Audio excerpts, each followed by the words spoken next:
Hello everyone! Start off by combing the hair in the front and then put the comb in a diagonal format as such. Use a pair of scissors to diagonally cut through the hair and then once again pull the comb through it and then begin to make vertical cuts through the hair. This should make sections of sorts. After this, cut the sides to make it blend in all the more. Do the same on both the sides. Now, using a hair straightener, puff out each of the sections accordingly to make it more differentiated while also adding volume to the hair. This will also help it frame the face better.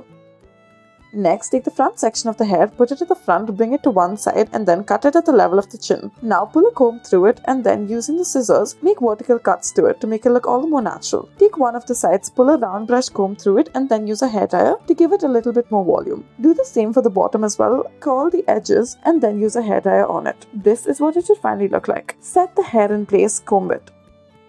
Next, take the front portion of the hair and then pull the comb through it. Set it in a diagonal manner and then cut it diagonally as well. Pull the comb through on one of the sides and then begin to make a diagonal cut as such. Now take the other side of the hair, set it straight and then continue to cut it as such. Now take a part of the hair and then make vertical cuts in the hair. Take another small section, use the hair straightener and then puff it out slightly and arrange it.